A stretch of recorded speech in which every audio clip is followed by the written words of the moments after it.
Hello, welcome to the video. Welcome back to the channel. I got a custom order for a couple of charcuterie boards, kind of like these ones. Put a picture up somewhere. I made these. All these except the big one have sold. The customer wants the skinnier size, so I've got one board here. And I got one board out there, kind of clamped down to my work area, so I just have to start taking the main bark off of this, and for that I'm using my DeWalt brushless 20-volt angle grinder, and all I have is it's called the grinding and polishing flap disc. This one's 4.5 inches and 80 grit. It's pretty well worn down, but it's still going to work for taking this bark off. 5-amp battery, power stack. I'll be lucky if this one battery gets me through one board. I only got the one 5-amp battery, and then I got two of the smaller ones, so I'm hoping I can, between the 5-amp battery and the two smaller ones, I can get both these boards, get the bark off both of them. If not, I'll have to put the battery back on the charger, come back this afternoon. First things first, it's Minnesota, it's December, it's cold out. Get some gloves on, and this is going to create a lot of dust from the bark and that flap disc, so I'm going to get my eye protection on and a N95 on. Alright, let's get this party started.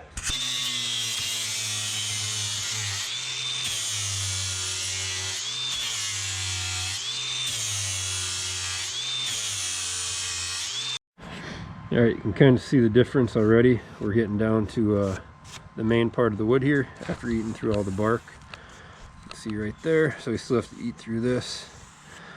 Works pretty good. So once I start seeing the white part of this black walnut, that's when I'll stop with the flap disc. And then once the flap disc is done, of course, I'll sand it all, but that's what we're after so far right there. Alright, I just had one of those work smarter, not harder moments. I pulled my bandsaw out because I was going to cut some of these the small cutting board serving trays. This is one I had bought out of walnut, the same walnut slabs I have, and I thought, instead of grinding all of this bark off with my grinder with a battery that doesn't even last one board, why not cut the bulk of it off with the bandsaw? So that's exactly what I did on this side, doing the same on that side right there. So that's going to cut a good chunk of my grinding and sanding down. Alright, just got done cleaning up the edges here. Got the angle grinder back out, finished it up, and then I hit them with 180 on the ends and the edges there. I started working on the tops and got a few little marks here from the planer that this was ran through when it was probably a 8 to 10 foot long slab. So I pulled out my little planer here, and I'm just going to run them through that once per side, just to try to get all these little gouge marks out, so it'll be a lot less sanding. All right, I don't know if the camera will pick it up, but that's a lot better. Got a tiny bit of snipe here on one end on that board, a little bit of snipe there as well, but that'll sand out a lot easier than the grooves. That's the bottom, that's looking good. That's gonna have feet on it anyway. All right, I got everything sanded down really good with 80 grit. I just have a couple of knots in the wood that I got to fill in, so I'm going to use this here Starbond medium black, and then I also got a AC spray activator I'm going to spray on there. So you can see right in here, this is going to be the top of the board. I got to fill that in, and then there's a couple little gouge marks here on the bottom. I'm just going to fill those in, let everything set up, sand it over, and it should look kind of neat, especially since it's on the bottom. But this one definitely on the top needs to be filled in and sanded down flush. Might take a couple of applications to get that completely filled in and flush. Alright, so I'm going to try to show you what that looks like when it's applied. You can feel it bumped up above it, which is what we want. It means everything's filled in. Same thing with this one. I put 2 applications on there. It's bubbled up, so we'll just have to sand that down. I'm gonna go through. I'm gonna go over that again with 80 grit. It'll take it down a lot quicker. All right. I sanded that down and took an air compressor and blew it off. Hopefully you can see that, but right in there, it looks like there's a couple little tiny holes that didn't completely get filled in. So I'm gonna actually go over a 3rd time and just get everything completely filled in so we don't see that. Kind of a perfectionist, but I think in the end it's going to look a lot better.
All right, I've already water popped both boards once, let it dry, sanded it down again with 220.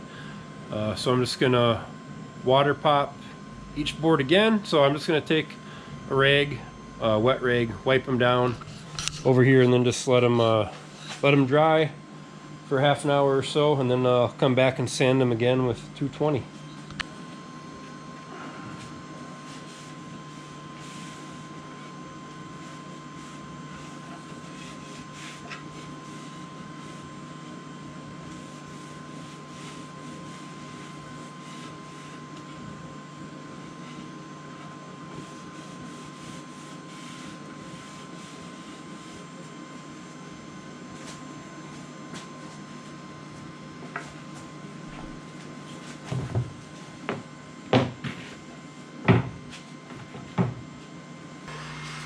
All right, quick update progress on the charcuterie boards.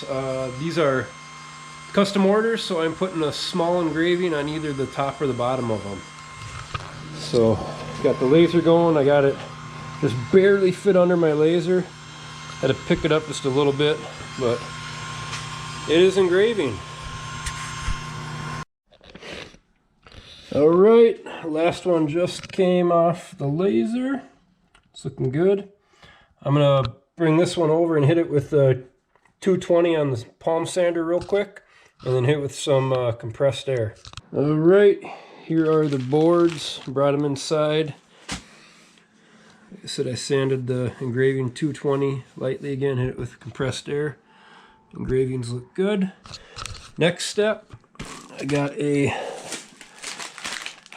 tack cloth. So even though I hit this with compressed air, I'm just gonna use a tack cloth. I'm gonna put rubber gloves on, and this will just pull up all the fine particles of dust that you really can't see or feel. So get that pulled up, and then I will put on a very thick coat of my wood wax that I made. So I made this with 100% food safe mineral oil and beeswax. So that's what's going to go on it, and it'll sit at least 12 hours on the board before I wipe it off and buff it in. All right, just wanted to kind of show you side by side. The top one, I just got done putting a very liberal coating of my wood wax on. I don't know if you can see it good with this camera, but it's on there really thick. and I'm just going to let it soak like that at least 12 hours, closer to 24 possibly, and then I'll wipe it off with a paper towel and buff it in real good. So just kind of show you the difference of what it looks like. Like I said, top one has the wax on it, bottom one does not have it on it yet. So it just makes the wood a little darker and it really makes it pop. That engraving turned out really good as well too. So I'll come back at you tomorrow once I buff all this excess wood wax out. All right, back in the office. Here is the finished product. Couple engravings on the top. Got the handles installed. Show the back quick. Got some rubber non-slip feet, all four corners. So after that, board sat for, I don't know, I let it sit for about 20 hours. So 12 to 24 hours, let it sit with the wax on there. It took about 3 paper towels just to kind of wipe all the excess wax off of each board. And then 1 more paper towel to really just kind of buff it in and rub it all out, get it in really good. So the wax, like I said, is a mineral oil / beeswax combo. So you want to really let it sit for up to 24 hours to let that mineral oil soak into the wood and the board. And then the beeswax just leaves a nice layer behind on it as well once you get it buffed in. So I'm going to get these packaged up and get a shipping quote for the customer and hopefully get them out the door in the next couple days.